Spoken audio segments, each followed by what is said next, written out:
Hello বন্ধুরা, প্রথমেই সবাইকে জানাই শুভ অষ্টমী। তোমরা কেমনভাবে পুজো কাটাচ্ছো অবশ্যই আমাকে কমেন্ট করে জানাবে। তো আজ হলো মহা অষ্টমী, তাই মা গিয়েছিল পুজো দিতে দুর্গা মন্দির। আমি মায়ের সাথে মন্দিরে যেতে পারিনি কারণ ঘরে অনেক কাজ ছিল আর বাবাও আমার অনেক হেল্প করে দিচ্ছিল। বাবা এখানে বানিয়ে দিচ্ছিল সবজিটা, তারপর মা গেল অন্নপূর্ণা মন্দির পুজো দিতে। আমাদের এইখানে অষ্টমীর দিন দু জায়গায় পুজো হয়, একটা হলো দুর্গা মন্দিরে আর একটা হলো অন্নপূর্ণা মন্দিরে। আমার পার্লার যাওয়া হয়নি, তাই আমি নিজে আইব্রু করছিলাম। কে নিজে আইব্রু করতে পারো অবশ্যই আমাকে কমেন্ট করে জানাবে। আমাকে দেখে ভয় পেয়ে যাও না কিন্তু, আমি একটু ফেস মাস্ক লাগিয়েছিলাম।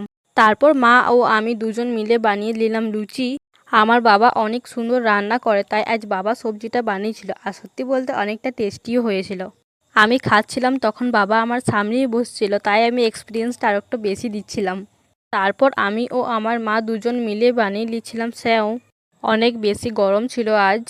আজকের দিনটা আমার এইভাবেই কাটলো। তোমরা কেমনভাবে পুজো কাটাচ্ছো অবশ্যই আমাকে কমেন্ট করে বলবে। ততক্ষণের জন্য ভালো থাকো।